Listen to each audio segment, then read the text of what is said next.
It's my feel-good breakfast show. Welcome back. Yes, you are live with your Feel Good Breakfast Show, and it's going to get even more feel good. Back with a bang. The Johannesburg International Comedy Festival. It's back, baby, with yet another mouth-watering feast of comedy taking place over 6 hilariously jam-packed days. And this year's JICF promises to be one of the most exciting celebrations of comedy on the continent, on the planet, for 2022. So we are joined in studio by 2 comedic powerhouses, Kate Pinchuk and Kagiso, KG Mohari. Welcome to the show, guys. Thank you. Look at you. Thank you for having us. All in person and everything. Hey, I know, man. I matched the couch. I know, it's a resplendent, it's a royal green, we will call it.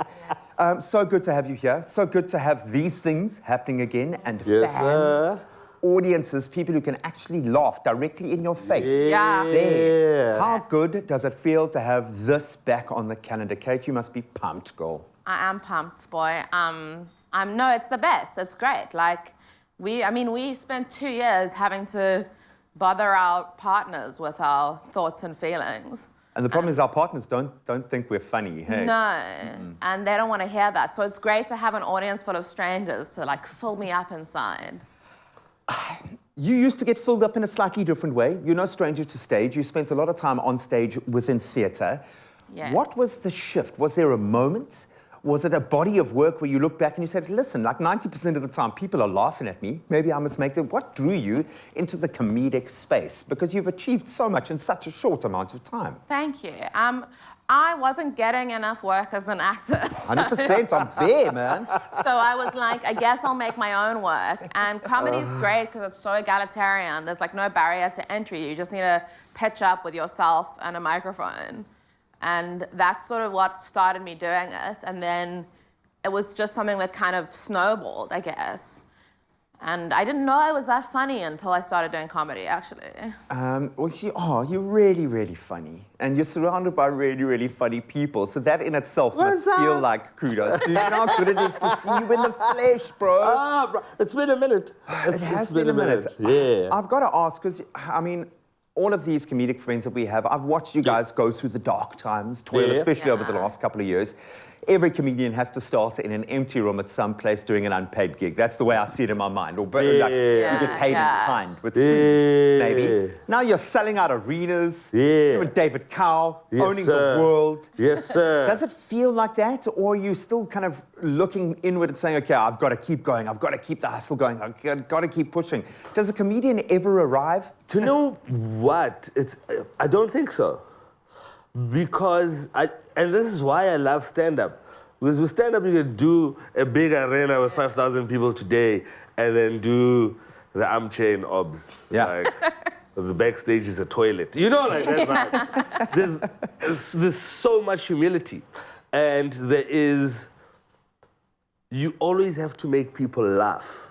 Either A way. musician can go to, like, the old songs. Yeah, a musician drops an old song and people go, we're here for the old song. There, yeah. With us, we gotta feed people new jokes. We always have to be funny. So I figure with my own audience, I have got 5 minutes. Really? I've got 5 minutes where they could go, KG's here, we're going to have fun, we're going to laugh. And then after 5 minutes, they go, yeah, but now. That's only mildly terrifying. After 5 minutes, they go, And is it different to like a one person in an intimate setting to 5,000 in a stadium? Does it rest on the same comedic vehicle mechanism for you? More people in a stadium is easier. Really?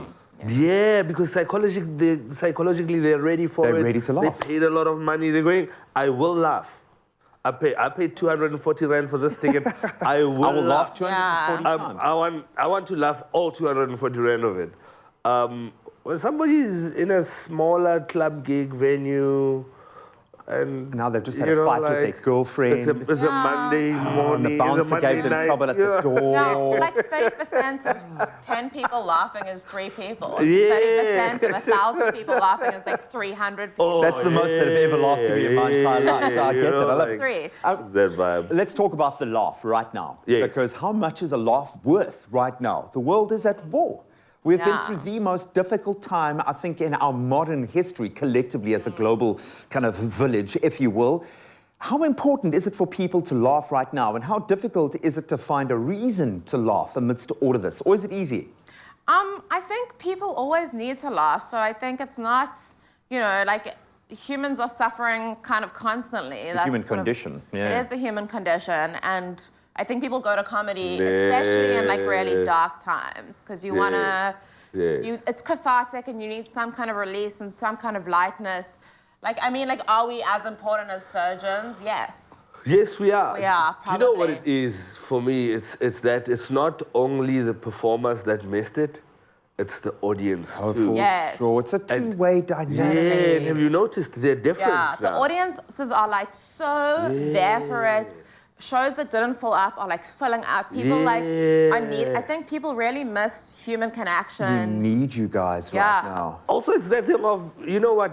I almost died. I don't care. Yeah. Say the thing that Yeah. you want to say. I'm here. Get it out now, I because there almost might not died. be a next year, I couldn't man. breathe. Yeah. At some point, I couldn't It breathe. puts Say the things in thing. perspective. That being said, what's the funniest thing that's happened this last year? You don't want me to say that on air because it's the morning. I might anger people. What I consider funny for me, you guys are not gonna like it for the morning. Like, I'll tell you what's funny is my boyfriend is a Chelsea supporter, and I found out Chelsea had gotten sanctioned, and he was really upset about it. And I was like, what a pity.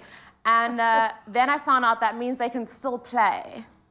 I thought it meant all the games were cancelled. And you thought you were free. I Every thought I Saturday was afternoon was free And now, for the rest of the year. so I mean, my feeling is sanction Chelsea further. Oh, listen, man, It's, 3 billion, and you can buy Chelsea yourself and then dictate. That's true. So just work a little bit harder. That's true. What are we going to expect? What can we expect from this blowout that is going to be the festival this year? Because this is a big one. The fans are back. What can they expect? Joburg International Comedy Festival has been that funny festival that gives you the best of the best. And it flies people from outside of the country, people you might have never seen. You've never seen a Gao Jumbo from South Sudan. You might have never seen Q Dube from Zimbabwe. You know, that sort of thing. So it will always give you the best comedians in the country at the time. Seen before. What is there to expect? The best of the best and something that you might not have seen before. I think from the times that we come from, this is exactly what you need. It's Yeah. what the world needs right now. Absolutely. Oh man, and it's what our comedians need, and I love the fact that we are opening up that family to the rest of the world. Go and see someone you haven't seen before, and of course, get the best of your old favorites. Oh yeah, the best and the best Now- of the best Yeah. in the country. Now you have to wear at the that screen time. top every time you. I know, but I mean, can I bring this couch with me? You can, man. In fact, you're giving it away on the show. In fact, not this very couch. Oh, can I? Okay, but can I have this one anyway? You've earned the right. You Thank guys have been through the most. You mentioned That's the some of the contract. incredible artists that are going to be performing. Yes. Of course, Kate Kagiso are going to be up there alongside giants, including Salvador from Uganda, Q Dube from Zimbabwe, Akau Jumbo from the Sudan. They've got an Afrocentric style, which I love, that little added element to this year's festival, but it's going to be something truly remarkable. We've earned the right to laugh, so go and laugh with some of the funniest people on the planet. Thank you, guys. Thanks.